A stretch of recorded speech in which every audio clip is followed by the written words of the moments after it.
ciri Makjang yang seperti di film-film Korea berjalan dengan sukses. Apalagi yang kurang? Cici udah, lebay apalagi drama Makjangnya juga ada. Yang bisa bikin kamu cengar-cengir juga ada. Semua yang berbau-bau Korea ada di film ini semua.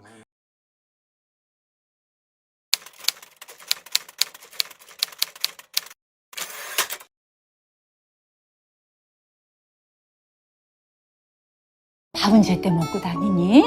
그렇지만 창피해. 여기 Salam 친구들도 sinema sahabat sinemalogi. Cinta Tak Seindah Drama Korea adalah film drama romcom yang disutradarai Meira Anastasia. Film ini dibintangi Lutecia, Jerome Kurnia, Ganindra Bimo, Anya Geraldine, Dea Panendra, Rafli Altama Putra, Sadat Riyuda, dan lain-lain. Bercerita tentang seorang perempuan bernama Dea yang diperankan Lutecia yang mendapatkan kejutan manis dari kekasihnya yaitu Mas Bimo yang diperankan Ganindra Bimo, yaitu tiket liburan ke Seoul bareng kedua sahabatnya sesama pecinta drakor, yaitu Tara dan Kikan. Masing-masing diperankan Anya Geraldine dan Dea Panendra. Nggak disangka di sana Dea justru ketemu dengan cinta pertamanya ketika SMA, yaitu Julian yang diperankan Jerome Kurnia. Apakah kisah Dea akan lebih dramatis dari drama Korea yang ia gandrungi? Sementara di subplot lainnya, Kikan dan Tara juga berhadapan dengan drama-drama yang tak kalah hebohnya.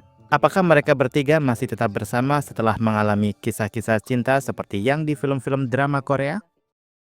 Kalian bisa membantu kami dengan klik tombol super thanks di bawah video. Kami akan sangat berterima kasih atas berapapun nominal saweran yang kami terima.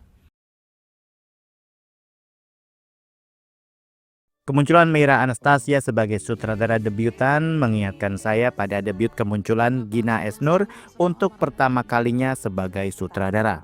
Mereka berdua sama-sama mendapat dukungan penuh dari suaminya dan berada di lingkungan industri film yang berusaha menciptakan lingkungan yang aman bagi pekerja film, khususnya pekerja film perempuan. Dan dugaan saya pun benar, Meira lebih cocok mengusung drama romcom yang lebih santai dan ringan, berbeda dengan Gina Esnur yang cenderung mengusung drama serius yang syarat dengan isu sosial. Cinta Tak Seindah Drama Korea adalah bukti bahwa sebuah film yang dibangun dari pondasi cerita yang sederhana tapi solid bisa menjadi sebuah karya yang layak ditonton dan bisa dinikmati dengan aman. Apalagi film tersebut serasa sangat dekat dengan kita sebagai penonton. Kamu yang mungkin menggemari drama Korea, yang tergila-gila pada Gongyo, yang rela-rela binge watch semalam suntuk menghabiskan 6-8 episode ditemani tisu-tisu yang menumpuk menggunung, menonton film Cinta Tak Seindah Drama Korea bakal membuatmu senyum-senyum tengil karena muncul perasaan bahwa nggak harus menjadi Gongyo untuk bisa mengalami petualangan cinta yang extraordinary. Cukup menjadi Julian saja rasanya sudah terwakili. Meira Anastasia yang awalnya berangkat dari mitra partner nulis cerita di setiap film-film garapan sang suami yaitu Ernest Prakarsa, kini mulai berani menulis solo kisah drama romcom yang nggak lagi melibatkan sang suami sebagai tim penulisnya. Bisa jadi Meira lebih menguasai lahan Korea ketimbang Ernest. Alhasil, dia lebih leluasa mengeksplorasi garis cerita cinta tak seindah drama Korea. Dan hasilnya sebuah film drama romcom ala Indonesia yang mengadopsi unsur-unsur drakor.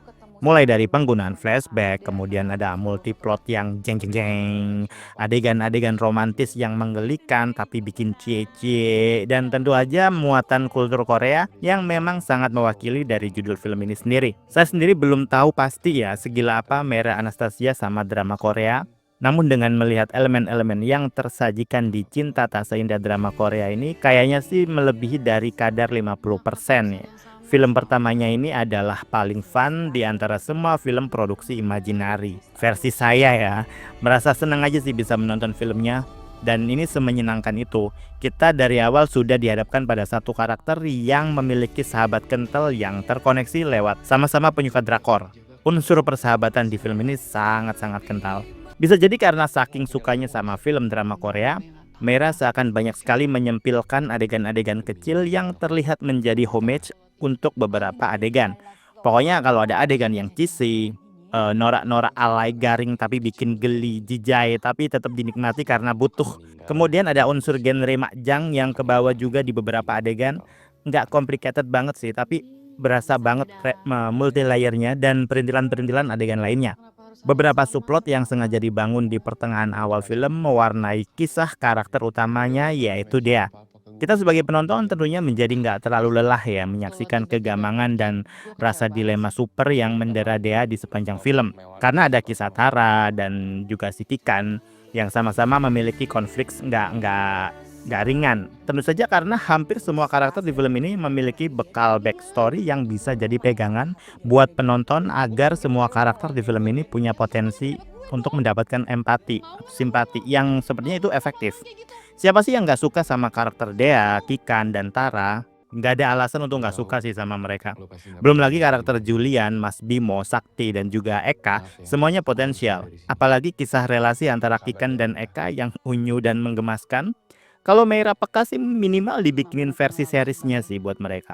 Bukan request ya, tapi ini peluang cuan. Ngales. Kisah para cowok Green Flags, ada si Julian, Eka, dan Sakti gitu. Terlebih si Sakti yang penampilannya mencuri perhatian, perannya sebagai adik yang care sama kakak-kakaknya ini ternyata kebagian plot cerita yang bikin gemes ya. Apalagi scene di apartemen Tara. Meira berhasil mengumpulkan ensemble cast yang gemesable. Rata-rata wajah mereka ini kalau diutak-atik demi kebutuhan flashback zaman SMA pun masih memungkinkan. Berkat kualitas aktingnya juga sih rasanya ya. Sehingga banyak sekali chemistry yang bersinar yang berceceran di film ini. Yang pasti semua cast-nya effortless. Mungkin beberapa penonton menganggap bahwa klimaks di film ini meruntuhkan alur cerita lah apalah gitu kan. Padahal menurut saya itu sesuatu yang lumrah untuk sebuah makjang ya.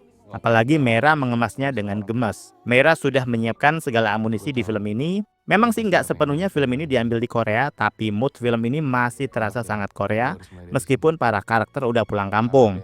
Karena drama makjang cirinya selalu bikin kejang-kejang, Meira menjadikan alur cerita sangat campur aduk perasaan saat menontonnya. Dan menurut saya ciri makjang yang seperti di film-film Korea berjalan dengan sukses. Apalagi yang kurang, Cisi udah lebay, apalagi drama makjangnya juga ada.